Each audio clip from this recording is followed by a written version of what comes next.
सोचो, एक आदमी जिसका IQ 160 है, IIT, IIM सब क्रैक किया, MBA इन फाइनेंस भी कर रखा है, फिर भी स्टॉक मार्केट में करोड़ का नुकसान कर बैठता है। और दूसरी तरफ एक आदमी जिसका एकेडमिक्स एवरेज था, जो ना कभी टॉप रैंक लाया, ना किसी फैंसी कॉलेज गया, लेकिन आज वो फाइनेंशियली सिक्योर है, पीसफुली जी रहा है, बिना किसी फ्लैशी इनकम के। आखिर ऐसा क्यों होता है? क्या पैसा के डिसीजंस सिर्फ नॉलेज पर डिपेंड करते हैं? क्या फाइनेंशियल सक्सेस सिर्फ बुक्स और डिग्रीज से आती है? नहीं। ऑथर मॉर्गन हाउसेल कहते हैं कि financial success is not a hard science, it's a soft skill. It's not about what you know, it's about how you behave. और इसी लाइन में छुपा है इस किताब का असली मैजिक। दोस्तों, आज हम जिस किताब के बारे में बात करने जा रहे हैं उसका नाम है द साइकोलॉजी ऑफ मनी। लिखी है मॉर्गन हाउसेल ने। यह सिर्फ एक पर्सनल फाइनेंस बुक नहीं है, यह एक इमोशनल मिरर है जो आपको दिखाता है कि आप पैसा के साथ कैसे सोचते हो, कैसे फील करते हो और कैसे अननोइंगली गलती करते हो, चाहे आप स्मार्ट हो या सक्सेसफुल। यह किताब हमें यह समझाती है कि पैसा संभालना सिर्फ एक्सेल शीट्स या मार्केट ट्रेंड्स का गेम नहीं है, यह एक इमोशनल डिसिप्लिन है और इस डिसिप्लिन का नाम है मनी साइकोलॉजी। इस बुकसार वीडियो में आपको जानने को मिलेगा कि लॉजिकली स्मार्ट लोग इमोशनली स्टूपिड डिसीजंस क्यों लेते हैं, क्या चीज हमारे पैसा के डिसीजंस को साइलेंटली कंट्रोल करती है, और कैसे आप अपनी फाइनेंशियल लाइफ में ज्यादा क्लैरिटी, पेशेंस और सक्सेस ला सकते हो बिना किसी गेट रिच क्विक स्कीम के। और जैसे हर बुकसार वीडियो में होता है, वीडियो के एंड में मिलेगा आपको एक छोटा बट पावरफुल चैलेंज, जो अगर आपने किया तो आप खुद महसूस करोगे एक नई फाइनेंशियल क्लैरिटी, एक इमोशनल फ्रीडम जो आपको पैसा कमाने से पहले पैसा समझने में मदद करेगी। तो भाई, वीडियो को एंड तक जरूर देखना, क्योंकि पैसा के साथ जीतने के लिए सिर्फ नॉलेज नहीं, एक नया नजरिया जरूरी होता है। Part 1, it's not about math, it's about behaviour. सोचो, अगर पैसा सिर्फ लॉजिक का गेम होता तो हर CA, हर MBA, हर फाइनेंस एक्सपर्ट दुनिया का सबसे अमीर इंसान होता। लेकिन रियलिटी ये है कि दुनिया के सबसे सक्सेसफुल इन्वेस्टर्स या वेल्दी लोगों की कहानियों में बहुत कम लोग एक्चुअली फाइनेंशियली ट्रेन्ड होते हैं। ऑथर मॉर्गन हाउसेल कहते हैं, financial success is not about knowledge, it's about behaviour. और सबसे इंटरेस्टिंग बात यह है भाई कि पैसा का डिसीजन मेकिंग लॉजिकल कम इमोशनल ज्यादा होता है। यानी अगर आपने मार्केट के बारे में 100 बुक्स भी पढ़ ली हो, लेकिन आप पैनिक में सेल करते हो, ग्रीड में बाय करते हो या पीयर प्रेशर में डिसीजंस लेते हो, तो आपका नॉलेज आपको प्रोटेक्ट नहीं करेगा। एक शॉकिंग एग्जांपल लेते हैं लॉटरी विनर्स का। अमेरिका में एक स्टडी हुई थी जिसमें उन्होंने देखा कि जो लोग करोड़ों की लॉटरी जीतते हैं, उनमें से 70% लोग सिर्फ कुछ ही सालों में बैंकरप्ट हो जाते हैं।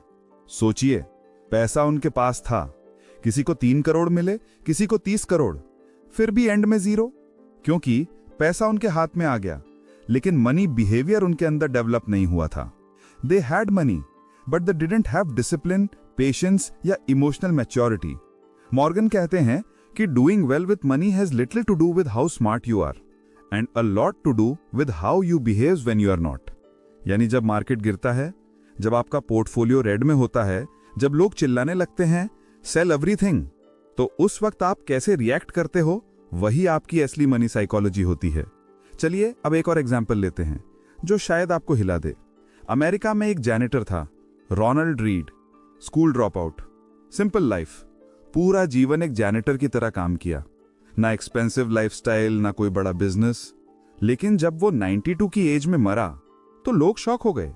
उसके नाम पे था $8 मिलियन का इन्वेस्टमेंट पोर्टफोलियो। न्यूज में आया, janitor dies with secret fortune, और लोग सोचने लगे कि how is this even possible. Ronald Read ने कोई स्टॉक टिप्स फॉलो नहीं किए थे, उसने सिर्फ एक चीज की थी, पेशेंस। वो 30-40 साल तक कंसिस्टेंटली इन्वेस्ट करता रहा, अपने पैसा को कंपाउंड होने दिया और अननेसेसरी छेड़छाड़ नहीं की। उसने टाइम को अपना दोस्त बनाया और उसी ने उसको मिलियनेयर बना दिया। अब दूसरी तरफ एक और एग्जांपल ले लो, रिचर्ड फुस्कोन, एक former Merrill Lynch executive, Wall Street का बड़ा नाम, education top notch, background powerful, लेकिन उसने लेवरेज ले लेके इतने बड़े रिस्की बेट्स लगाए कि वो बैंकरप्ट हो गया। समझ रहे हो आयरनी? एक जैनिटर मिलियनेयर बन गया और एक टॉप लेवल एग्जीक्यूटिव बेरोजगार हो गया। Why? Because behaviour greater than knowledge. Author कहते हैं कि पर्सनल फाइनेंस का प्रॉब्लम यह है कि वो क्लासरूम में नहीं, जिंदगी में सीखी जाती है। आपको कौन से म्यूचुअल फंड्स लेने चाहिए वो गूगल बता देगा। लेकिन जब मार्केट क्रैश होता है और आपका 5 लाख रुपए 3 लाख रुपए बन जाता है, तब आपका डिसीजन क्या होगा यह आपका माइंडसेट डिसाइड करेगा। मॉर्गन हाउसल बोलते हैं कि फाइनेंशियल सक्सेस में सबसे अंडररेटेड स्किल होती है इमोशनल कंट्रोल। जब दूसरे लोग ग्रीड में भाग रहे होते हैं तो आप कैसे काम रहते हो? जब सब पैनिक में सेल कर रहे होते हैं तो आप कैसे पेशेंस रखते हो? जब आप कंपैरिजन ट्रैप में फंसे होते हो कि उसके पास ज्यादा है मुझे भी चाहिए, तब आप कैसे इनफ कहना सीखते हो? ये सब माइंडसेट का गेम है और यही ऑथर का पहला बड़ा मैसेज है। तो भाई, पैसा का गेम नंबर्स का नहीं, इमोशंस का गेम है। आपके रिटर्न्स आपके एक्सेल शीट से नहीं, आपके रिएक्शन से डिसाइड होते हैं। रोनाल्ड रीड ने पैसा समझा नहीं, उसने पैसा महसूस किया और उससे दोस्ती की। वो जीनियस नहीं था, लेकिन उसने एक ऐसी स्किल डेवलप की थी जो कई MBA ग्रेड्स नहीं कर पाए, कंसिस्टेंसी और पेशेंस। तो अगला पार्ट में हम देखेंगे कि जब पैसा दिखाई देता है वो अमीरी होती है, लेकिन जब पैसा चुपके से ग्रो करता है वो वेल्थ होती है। और यही होता है unseen power of money. Part 2, wealth is what you don't see. सोचिए, आप एक रेस्टोरेंट में जाते हो और वहां एक बंदा बैठा है डिजाइनर जैकेट में, टेबल पर iPhone 15 Pro Max, गाड़ी बाहर खड़ी है टेस्ला। आपके दिमाग में तुरंत आता है, यार क्या अमीर आदमी है। लेकिन ऑथर कहते हैं हो सकता है वो बंदा रिच हो, लेकिन जरूरी नहीं कि वो वेल्दी हो। मॉर्गन हाउसल एक बहुत इंपॉर्टेंट लाइन बोलते हैं, wealth is what you don't see. जब कोई बंदा पैसा खर्च करता है तो वो पैसा चला जाता है, जो दिख रहा है वो एक्चुअली पैसा गया हुआ पैसा है। रियल वेल्थ तो वो होती है जो छुपी होती है। यानी wealth is not the Rolex, wealth is the money that wasn't spent on the Rolex. Spending not equal to success. दुनिया में लोग अमीरी दिखाते हैं, लेकिन असली अमीरी होती है जो चुप रहती है। कोई 2 करोड़ की गाड़ी लेकर घूम रहा है, इसका मतलब सिर्फ इतना है कि उसने 2 करोड़ रुपए खर्च किए, लेकिन उसके अकाउंट में क्या बचा? उसका लॉन्ग टर्म प्लान क्या है? वो फाइनेंशियली सिक्योर है या सिर्फ इंप्रेस कर रहा है? ये सब छुपा होता है और यही होती है रियल वेल्थ। ऑथर एक ब्रिलियंट एग्जाम्पल देते हैं। अगर कोई इंसान 10 लाख की गाड़ी ले रहा है तो वो सिर्फ दिखाने के लिए पैसा चला रहा है, लेकिन जिस इंसान के पास 10 लाख की गाड़ी खरीदने का पैसा है और फिर भी वो 5 लाख की कार चलाता है, वो इंसान वेल्दी है, क्योंकि उसने पैसा खर्चने के बजाय कंट्रोल दिखाया। और फाइनेंशियल कंट्रोल ही लॉन्ग टर्म वेल्थ बनाता है। इस पार्ट में एक कहानी फिर से आती है जो पार्ट 1 में टच की थी, लेकिन यहां इसका डीपर एंगल समझते हैं। एक आदमी था रोनाल्ड रीड, वर्मोंट USA में रहता था।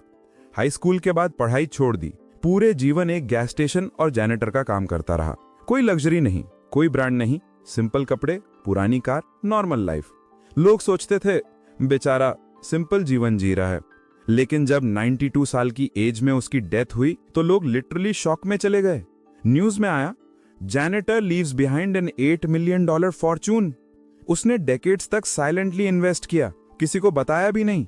कोई सोशल मीडिया फ्लॉन्ट, कोई फ्लैशी लाइफस्टाइल नहीं। वो वेल्दी था क्योंकि उसने अपनी वेल्थ दिखाई नहीं, उसने उसे कंपाउंड होने दिया।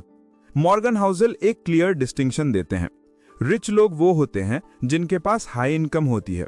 वेल्दी लोग वो होते हैं जो उस इनकम में से ज्यादा बचाते हैं। आप 2 लाख रुपए महीने कमा के सब खर्च दोगे और दूसरा इंसान 80,000 रुपए कमा के 20,000 रुपए इन्वेस्ट करता रहे, तो लॉन्ग टर्म में सेकंड पर्सन ज्यादा वेल्दी होगा।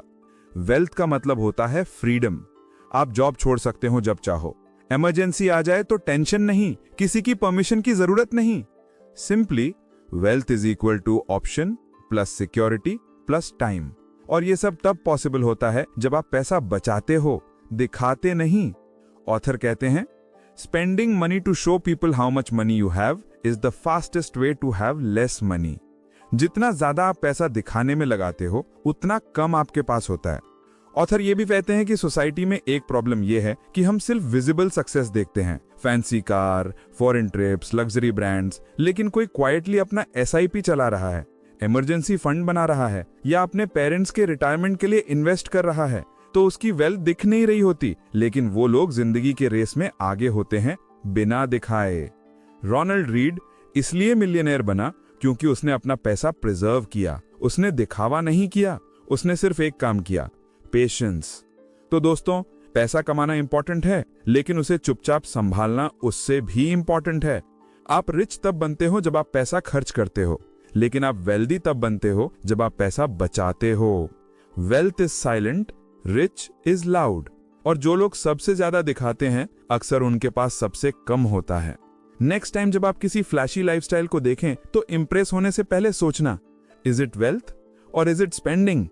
अगला पार्ट में हम देखेंगे कैसे लक और रिस्क पैसे के गेम को अनप्रिडिक्टेबल बना देते हैं और कैसे हम इन दोनों फोर्सेस को समझकर अपने जजमेंट्स बेटर बना सकते हैं।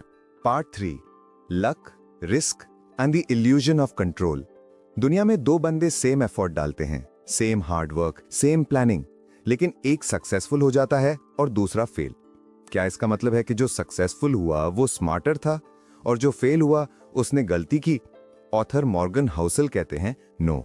इसका सिंपल रीजन है लक और रिस्क। और पैसा के वर्ल्ड में ये दोनों चीजें इतनी इनविजिबल होती हैं कि हम अक्सर उनका इंपैक्ट इग्नोर कर जाते हैं। हम सोचते हैं उसने काम किया तो रिवॉर्ड मिला, लेकिन हर बार ऐसा नहीं होता। कभी कभी आप सब कुछ सही करते हो फिर भी फेल हो जाते हो, और कभी कभी आप कुछ गलत भी कर जाते हो फिर भी आपको रिवॉर्ड मिल जाता है। इसलिए पैसा के मामले में जजमेंट से पहले ह्यूमिलिटी जरूरी है। चलिए एक माइंड ब्लोइंग एग्जाम्पल से समझते हैं। आप सब बिल गेट्स को जानते हो, माइक्रोसॉफ्ट के फाउंडर, टेक विजनरी, बिलियनर। लेकिन क्या आप जानते हो कि बिल गेट्स जिस हाई स्कूल में पढ़ता था वहां पूरे अमेरिका में सिर्फ एक ही स्कूल था जहां स्टूडेंट्स को कंप्यूटर एक्सेस मिलता था, और इसी एक्सेस ने बिल गेट्स को प्रोग्रामिंग सिखाई। इसी एक्सपोजर ने उसका इंटरेस्ट जगाया, और इसी अर्ली एक्सपोजर ने माइक्रोसॉफ्ट का सीड प्लांट किया। लेकिन उसी स्कूल में बिल का एक और क्लासमेट था, केंट एवंस, एक्सट्रीमली स्मार्ट। वो और बिल एक साथ फ्यूचर प्लान्स करते थे, एक दिन बिजनेस स्टार्ट करने के सपने। बिल के खुद के वर्ड्स हैं कि Kent would have been more successful than me. लेकिन हुआ क्या? केंट एवंस 17 साल की एज में एक हाइकिंग एक्सीडेंट में मर गया। Now think about it, same school, same exposure, same dreams, but one becomes a billionaire, the other doesn't even get the chance. तो क्या ये सिर्फ टैलेंट का रिजल्ट था या ये लक का गेम था? ऑथर कहते हैं luck and risk are siblings. जितनी लक छुपी होती है सक्सेस के पीछे, उतनी ही रिस्क छुपी होती है फेलियर के अंदर। आप किसी को देखकर कहते हो ये बंदा तो करोड़पति बन गया, मुझे भी उसी तरह करना चाहिए। लेकिन आप नहीं जानते कि उसके जर्नी में कितनी टाइमिंग, कनेक्शंस या चांस इन्वॉल्व था। और फिर जब आप वही फॉर्मूला फॉलो करते हो और रिजल्ट नहीं मिलता है तो आप खुद को ब्लेम करते हो, मैं ही गलत था। लेकिन शायद आप गलत नहीं थे, शायद टाइमिंग अलग थी, शायद मार्केट मूड अलग था, शायद लक आपके फेवर में नहीं थी। और इसी तरह जब कोई फेल होता है तो हम उसे जज करते हैं, ये बंदा तो बेकार था, इसने प्लानिंग ही नहीं की होगी।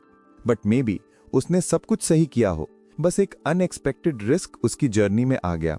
ऑथर कहते हैं you are not invincible when you win and you are not doomed when you lose. Finance में सबसे बड़ी इल्यूजन होती है कंट्रोल। हम सोचते हैं कि हम हर चीज कंट्रोल कर सकते हैं, मार्केट, टाइमिंग, आउटकम, रिजल्ट। लेकिन सच यह है फाइनेंस में कभी भी 100% कंट्रोल नहीं होता। कुछ ना कुछ फैक्टर हमेशा होता है जो आपके हाथ में नहीं होता। तो जब आप किसी और की जर्नी देखते हो, चाहे वो बिलियनर बना हो या बैंकरप्ट, तो आपको एक चीज जरूर याद रखनी चाहिए, डोंट कॉपी ब्लाइंडली, डोंट जज harshly, just be aware of context. Morgan एक ब्रिलियंट पर्सपेक्टिव देते हैं, जब आप सक्सेसफुल होते हो तो अपने आप को लक्की भी समझो, सिर्फ स्मार्ट नहीं। जब आप फेल करते हो तो अपने आप को डम मत समझो, हो सकता है रिस्क हिट हुआ हो।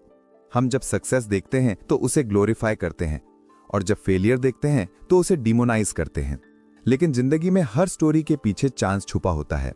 तो अगर आपने कभी कुछ लूज किया है तो उसे एक फाइनल वर्डिक्ट मत बनाओ, और अगर आप जीत गए हो तो उसे ईगो ट्रिप मत बनाओ। Balance, that's the mindset of real long term winners. तो भाई, पैसा कमाने के गेम में सिर्फ लॉजिक नहीं चलता, कभी कभी लक और रिस्क दोनों का गेम होता है। आप सब कुछ सही करके भी फेल हो सकते हो और गलती करके भी जीत सकते हो। इसलिए ऑथर हमें सिखाते हैं, ना किसी के सक्सेस से जेलस हो, ना किसी की फेलियर से arrogant. Be humble in success and be kind in failure to yourself and others.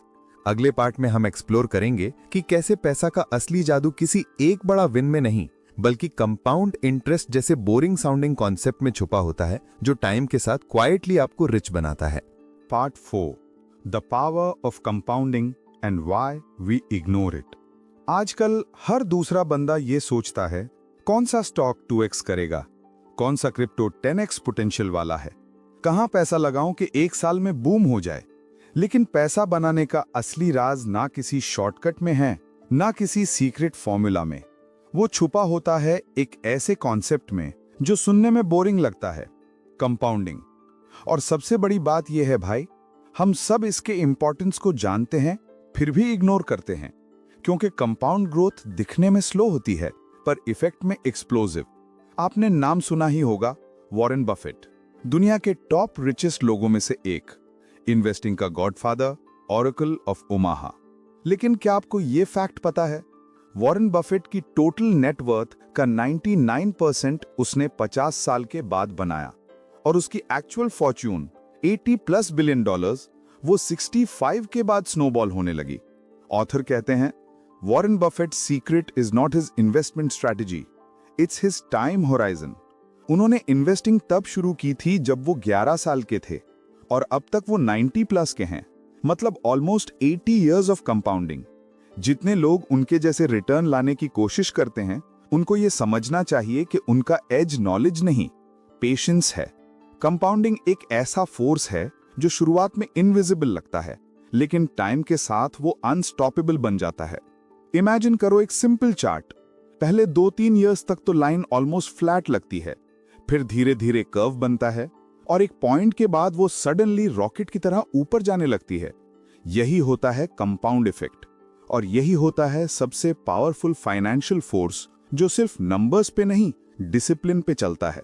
Morgan Housel लिखते हैं, good investing is not necessarily about making good decisions, it's about consistently not screwing up.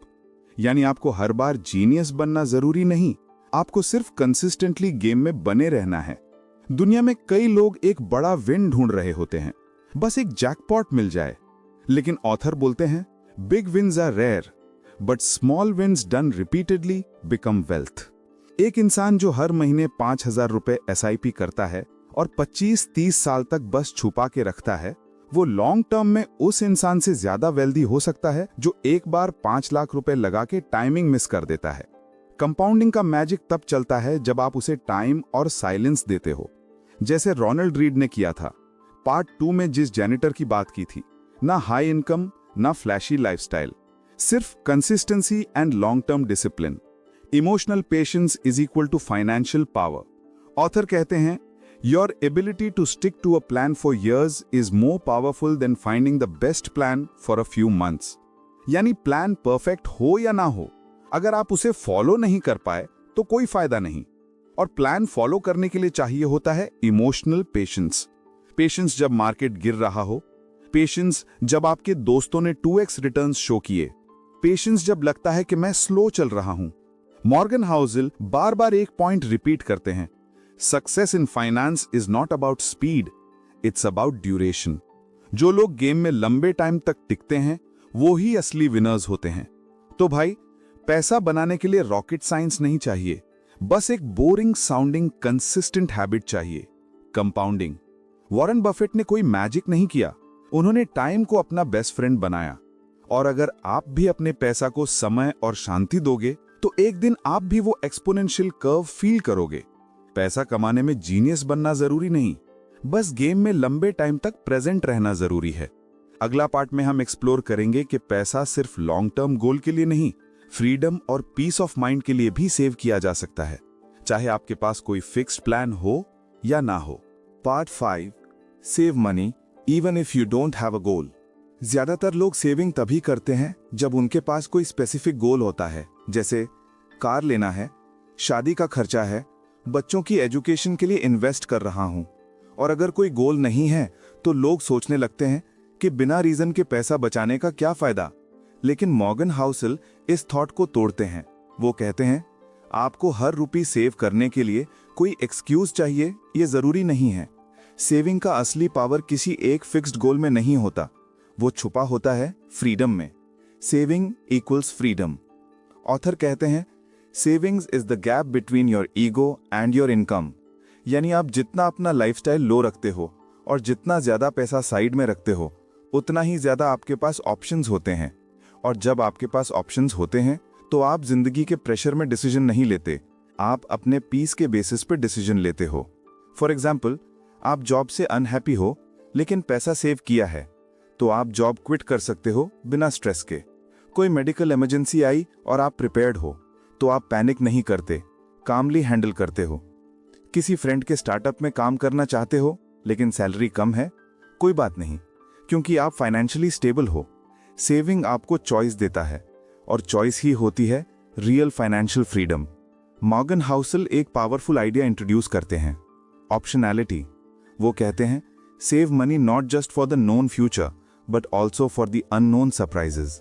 Life predictable नहीं है, आप जितना भी plan कर लो, कुछ ना कुछ अनएक्सपेक्टेड जरूर आता है। और उस वक्त आपके पास अगर सेविंग्स हैं तो आप रिएक्ट नहीं करते, आप कामली रिस्पॉन्ड करते हो।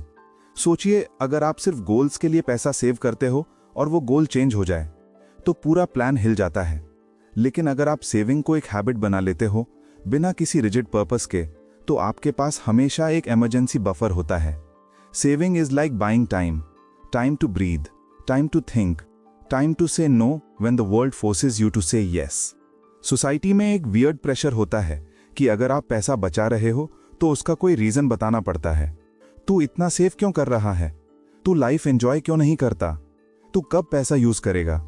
लेकिन मॉर्गन कहते हैं, saving without a goal is not irrational, it's intelligent. वो पैसा जो आज यूज नहीं हो रहा, वो फ्यूचर में आपके मेंटल पीस का रीजन बनेगा।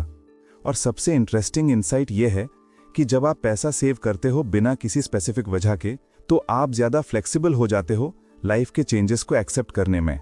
आप किसी एक गोल के फेलियर से कोलैप्स नहीं करते, क्योंकि आप मेंटली प्रिपेयर्ड हो। मुझे हर पैसा का जस्टिफिकेशन नहीं चाहिए, बस मुझे स्टेबिलिटी चाहिए। तो दोस्तों, अगर आपके पास कोई क्लियर फाइनेंशियल गोल नहीं है तो भी पैसा सेव करना पॉइंटलेस नहीं है। वो हर एक रुपया जो आप आज बचा रहे हो बिना किसी फ्लैशी रीजन के, वो आपके फ्यूचर के लिए इंडिपेंडेंस बन रहा है। Saving equals freedom to choose, saving equals freedom to pause, saving equals freedom to say no. और ये फ्रीडम सिर्फ तब मिलता है जब आप सेविंग को एक रिस्पॉन्सिबिलिटी नहीं, एक हैबिट समझ के करते हो। अगला पार्ट में हम देखेंगे कि पैसा बनाना और पैसा बचाना दोनों अलग स्किल्स हैं, लेकिन सबसे अंडररेटेड स्किल होती है पैसा को लूज ना करना। Part 6, getting wealthy versus staying wealthy. पैसा कमाना एक आर्ट है, लेकिन उस पैसा को बचा के रखना, प्रिजर्व करना और लॉन्ग टर्म तक संभालना, ये एक अलग आर्ट है। ऑथर मॉर्गन हाउसल कहते हैं, getting money and keeping money are two different skills. दुनिया में ऐसे हजारों लोग हैं जिन्हें एक टाइम पे सक्सेस मिली, अचानक उनका इनकम स्पाइक हुआ, लेकिन कुछ ही सालों में सब कुछ खत्म हो गया। Why? Because they focused only on offense but ignored the art of defense. Offense equals getting rich. Defense equals staying rich. सोचिए, कोई बंदा स्टॉक मार्केट में एंट्री लेता है, 3 साल में 50 लाख रुपए बना लेता है, सब excited, flashy Instagram stories, I am crushing it mindset. लेकिन फिर एक क्रैश आता है और पूरा कैपिटल हाफ हो जाता है। वो बंदा ऑफेंस में स्ट्रांग था बट डिफेंस में 0। ऑथर कहते हैं, You don't need to make brilliant moves all the time. You just need to avoid bad ones consistently. Getting rich is about taking risks. Staying rich is about managing risks. और दोनों का mindset अलग होता है। ज्यादातर लोग wealth loose इसलिए करते हैं क्योंकि वो समझते हैं कि पैसा परमानेंट है। वो सोचने लगते हैं, अब तो मैं सिक्योर हो गया हूं, अब कुछ भी कर सकता हूं। लेकिन ऑथर वॉर्न करते हैं, सर्वाइवल माइंडसेट हमेशा जरूरी होता है। जब तक पैसा आपके अकाउंट में है, तब तक उसका रियल काम है आपको प्रोटेक्ट करना, ना कि बस शो ऑफ देना। मॉर्गन एक इंपॉर्टेंट कॉन्सेप्ट बताते हैं, मार्जिन ऑफ सेफ्टी। ये एक सिंपल रूल है, अपने डिसीजंस में थोड़ा कुशन छोड़ो, थोड़ा बफर रखो, ताकि अगर सब कुछ प्लान के मुताबिक ना भी हो तो भी आप सर्वाइव कर जाओ। जैसे अगर आपको 10 लाख रुपए का लोन लेना है तो प्लान करो जैसे आपके पास सिर्फ 7 लाख रुपए तक की रिपेमेंट एबिलिटी हो। अगर आपको बिजनेस में 5 लाख रुपए इन्वेस्ट करना है तो सिर्फ तब करो जब 5 लाख रुपए लूज होने की मेंटल स्ट्रेंथ हो। अगर आपको जॉब से हर महीने 80,000 रुपए आता है तो अपना लाइफस्टाइल 60,000 रुपए के अंदर रखो। इससे मार्जिन ऑफ सेफ्टी क्रिएट होता है और ये छोटी छोटी कुशन्स ही आपको अनएक्सपेक्टेड क्रैशेस से प्रोटेक्ट करते हैं। ऑथर कहते हैं, the most important part of every plan is planning on your plan not going according to plan. क्या लाइन है भाई। फाइनेंस में लोग अक्सर ये पूछते हैं कि बेस्ट रिटर्न कहां मिलेगा, कौन सा स्टॉक डबल करेगा, लेकिन ऑथर बोलते हैं सबसे बड़ा क्वेश्चन ये होना चाहिए कि कौन सी चीज मुझे रूइन से बचा सकती है, क्योंकि एक बड़ा रिटर्न आपको रिच बनाता है, लेकिन एक बड़ा लॉस आपको जीरो पे ला सकता है, और जीरो से रिकवरी सबसे टफ होती है। So instead of always asking कितना ज्यादा कमा सकता हूं, शुरू करो ये सोचना कि मैं कितना सिक्योर हूं। तो दोस्तों, पैसा कमाना जरूरी है, लेकिन उसे संभालना, प्रिजर्व करना और लॉन्ग टर्म तक प्रोटेक्ट करना उससे भी ज्यादा जरूरी है। Getting rich is offence, staying rich is defence, और रियल चैंपियंस वही बनते हैं जो दोनों में बैलेंस बना पाते हैं। इसलिए चाहे आप इन्वेस्टिंग कर रहे हो या अपना बिजनेस चला रहे हो, मार्जिन ऑफ सेफ्टी हमेशा रखो, सर्वाइव करो, सेफ रहो और जिंदगी के लॉन्ग टर्म गेम में टिक के खेलो, क्योंकि जो टिकता है वही जीतता है। अगला पार्ट में हम समझेंगे कि पैसे के मामले में हम अक्सर दूसरों को देखकर डिसीजन लेते हैं, लेकिन हर किसी का गेम अलग होता है और अपना गेम समझना ही होता है real financial intelligence. Part 7, you are not everyone, know your own game. कभी आपने सोशल मीडिया पे देखा है, कोई बंदा स्टोरी डालता है, स्टॉक XYZ में 5 लाख प्रॉफिट इन 2 डेज, या फिर क्रिप्टो ने लाइफ बदल दी, अब तो फायर है बॉस। और फिर हम सोचने लगते हैं, यार मैं क्या कर रहा हूं लाइफ में, मुझे भी जंप मारना चाहिए।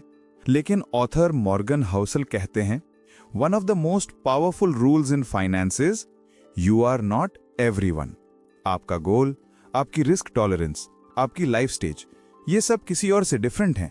तो अगर आप किसी और के स्ट्रैटेजी को ब्लाइंडली कॉपी करते हो तो हो सकता है कि आप उनका गेम खेल रहे हो, लेकिन अपने रूल्स से हारे जा रहे हो। हर इंसान का पैसा यूज करने का रीजन अलग होता है। कोई 25 साल का है, उसका goal high risk high reward growth है। कोई 40 साल का है, उसका फोकस स्टेबिलिटी और फैमिली सिक्योरिटी है।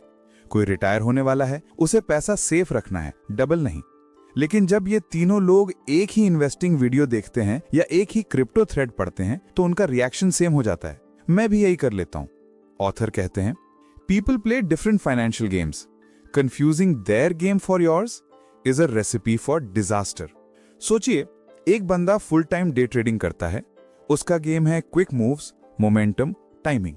उसके पास टाइम भी है, टॉलरेंस भी है, सिस्टम भी है। अब दूसरी तरफ आप हो, 9 to 5 job, limited savings, long term goal. आप YouTube पे उस ट्रेडर का वीडियो देखते हो और उसी की जैसा स्ट्रैटेजी लगाने लगते हो। लेकिन जब मार्केट रिवर्स होता है, आप पैनिक में आके पैसा निकाल लेते हो लॉस लेके, क्योंकि आप उसका गेम खेल रहे थे, लेकिन उसकी स्टैमिना, स्पीड या स्टाइल आपके पास नहीं थी। ऑथर बोलते हैं, borrowing investment ideas from someone playing a different game than you is like taking football advice from a cricket coach.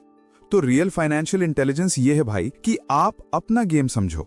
आपका टाइम होराइजन क्या है, आप कितना रिस्क टॉलरेट कर सकते हो, आप पैसा से क्या चाहते हो, ग्रोथ, पीस या इंडिपेंडेंस। जब तक आप ये क्लियर नहीं करते, तब तक आप हर फ्लैशी अपॉर्चुनिटी में फंस जाओगे और बार बार रिग्रेट करोगे।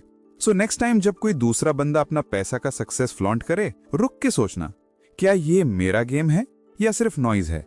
तो दोस्तों, पैसा के मामले में सबसे इंपॉर्टेंट क्लैरिटी होती है, मैं किसके रूल्स पे खेल रहा हूं। अगर आप किसी और के स्ट्रैटेजी से इंस्पायर हो गए, लेकिन आपके गोल्स उससे मैच नहीं करते, तो आपका रिजल्ट हमेशा पेनफुल होगा। You are not everyone. आपका गेम, आपका प्लान और आपकी जर्नी यूनिक है।